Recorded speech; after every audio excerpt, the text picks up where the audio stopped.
Back to Arbitrary Situation. In today's class, we learn how to make this beautiful floating design. It's in 3 layers. You can make it 4, 5, or whatever it is that you want. It's a very simple tutorial and it's beginner friendly. This is something you like to learn. Kindly stay tuned to the end of this tutorial. Thank you.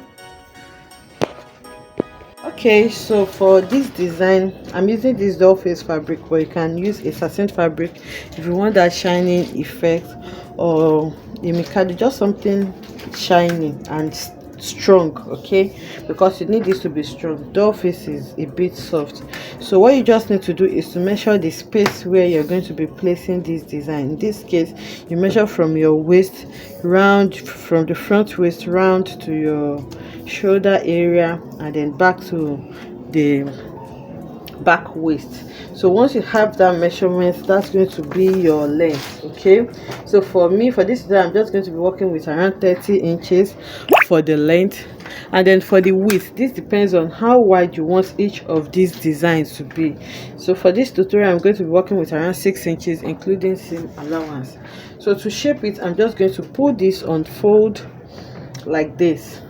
Then after putting it on fold, on the hem here, I'm going to locate the midpoint. The midpoint of 6 is 3, so I have 3 inches around here, and then there I'm going to determine how wide I want the tip to be. Tip is a bit narrow, so I think I'm just going to be working with around 2 inches or 3 inches. So if I'm working with 3 inches, that's going to be 1.5 on both sides. So I have 1.5 here and 1.5 here. Okay, so the opening of my tip is going to be around 1.5. By the time I sew it with half an inch, I'm going to be left with around 2 inches. So now once you have this, you're going to take your ruler and then connect it to the other side. Remember, this is on fold, so I'm placing my ruler like this. Placing it on fold means that you have the front and back. So this is the front and the other one is the back. So here I'm going to shape it as well. So shaping this, if you want something exactly identical, you can also put it on fold again so that I can cut it together. But this is going to be a bit thick for me. That was why I just did it like this. So after shaping it, the next thing I'm going to do now is to go ahead and cut out this new shape that I have on both sides. Okay, so that's the first one. I'm trying to rearrange my fabric, and then I'll go ahead and cut the second shape. So after cutting out this shape, it depends on what you're going to be using as your interface, and that's going to determine what you're going to add for your structure. If you have like a collar stay, something really strong and stiff, okay, you just need to iron into it, but I'm just using a gum stay, so it may not be really strong. So you can also use your crinoline to make it have that structure, or you work with a regular boning. So I'm going to go ahead now and cut out my interfacing, and then I'm going to fuse it to, you can fuse to the lining and the main fabric, because this fabric is a bit soft. Okay, so after that, I'm going to go ahead now and then run my boning on it. So I'll just place my boning depending on how structured you want it to be and the amount of boning you have to work with. You can just place your boning on the tip of both sides alone, okay, on both tips. But if you have enough, you can place around 4. You place one here, and then you place 2 in the middle. So the more the boning, the more structured it is. But if you don't want to work with boning, like I said, you can also work with a crinoline. So you just place your crinoline on it and then you sew. Okay, so this crinoline is a bit wide, so you can just place one here and then you sew it. So all this sewing is going to be on the lining, so that it's not going to show on your main fabric. If you have a white crinoline, you can work with it. I have this small one, so you just sew it like this on both sides, and then you place another one on the side so that I can fill up the entire space. Okay, so this is what I'm going on. This narrow part, you just make sure your crinoline lap on each other and then you arrange it. So it depends on you and what you want to work with, but for this tutorial, I guess I'm just going to be working with my boning.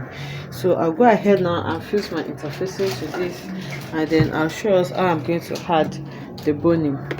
Okay, so I have fused the interfacing to the lining part, and this is what it looks like. You can see it's a bit stronger now. but not strong enough. So I'm going to go ahead now and start adding my bone. So I'll add one on the side. I'm just going to sew it. I'll leave allowance for turning it out, and then I'm going to sew to the other side as well, and then I'll probably add in the middle. So I'll go ahead and sew this now, and it's a regular boning, you can sew on it. So I'll just sew it directly to the fabric, and then I'll bring it back to show us what it looks like.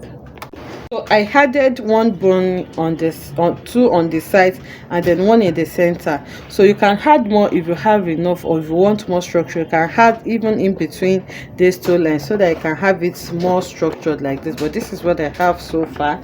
You can also add your boning together with your crinoline if you want. So you just place your crinoline just like I explained, and then you sew it down, and all of this have to be done on the lining because you don't want it to be showing on the main fabric.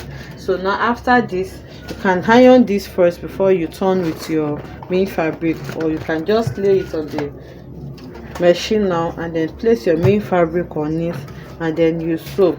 Now because we have bones on it, it's going to be very difficult to turn. Okay, so what I'm going to do is to just sew it on the tip here, and then sew on one side. So after turning it, I'm just going to fold in the seam allowance and then top stitch on it. I hope you understand that. But if you think you can still turn it with the bone, you can also do that. Okay, so I have laid the main fabric on it, and then I just sew it like this and then like this. So now I'm going to flip it. This is going to be easier for you to work with because of the bones. The bones now makes it a bit stiff, so you gently turn it out and make sure your sharp corners are out.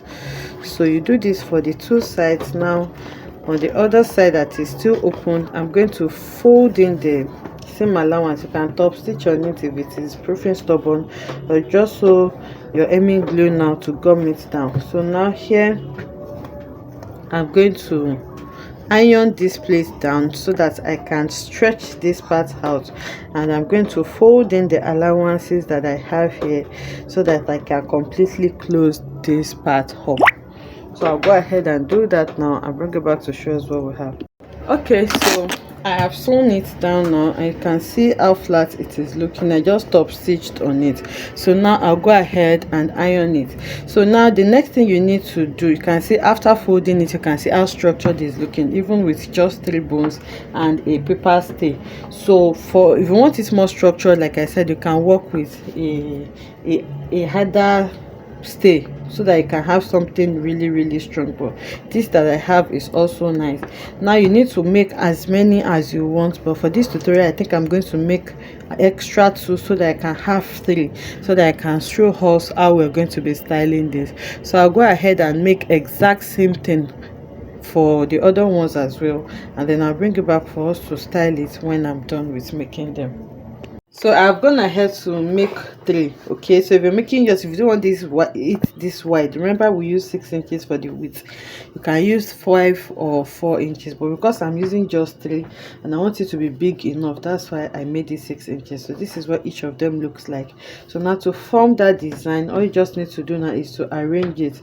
So now you work with the tip. So the next one, you make sure that it just overlaps on it like this, and then you can tack it or take it to the sewing machine and sew. So after tacking it, you fold it over your shoulder and then you arrange it well. Okay, so it just goes and lays over the next one. I hope you understand what I'm trying to say. So if you place the first one just lays on the second one by just the tip, and then you tack it down or you just sew it down. Just make sure it stays in place and it is neatly done. So after doing that, you take the next one again. The third one is going to overlap on the second one this time now, and then it just goes in like that, and then you tack it in place. So that's for the design on the upper part, and then for the lower part, you just place them on each other now, and then you just place it wherever it is that you want to place it. So I'll go ahead and pin this on the mannequin so that we can see what it looks like. I've pinned this to the mannequin and this is what it looks like. So here that was pinned, you just need to sew it to your dress, and your tip does not have to be as wide as this. Remember, I worked with 2 inches. Yours can be 1 or even lesser. So now they just overlap on each other, and anywhere you feel you want to be flat, you just need to tack it to the dress, like here that I placed my pin. So this is what it looks like. I have 3 layers. You can have 4, 5, or depending on what you want. And you can see how it is floating on the shoulder area. So this is what you want to achieve by the time you are done. So what we have done on this side, you just repeat it for the other side as well, and this is what it looks like. I hope you enjoyed making this beautiful tutorial with me. If you enjoyed it, let us know in the comment section. Like, comment, and subscribe to our channel, and I'll see you in the next one. Bye.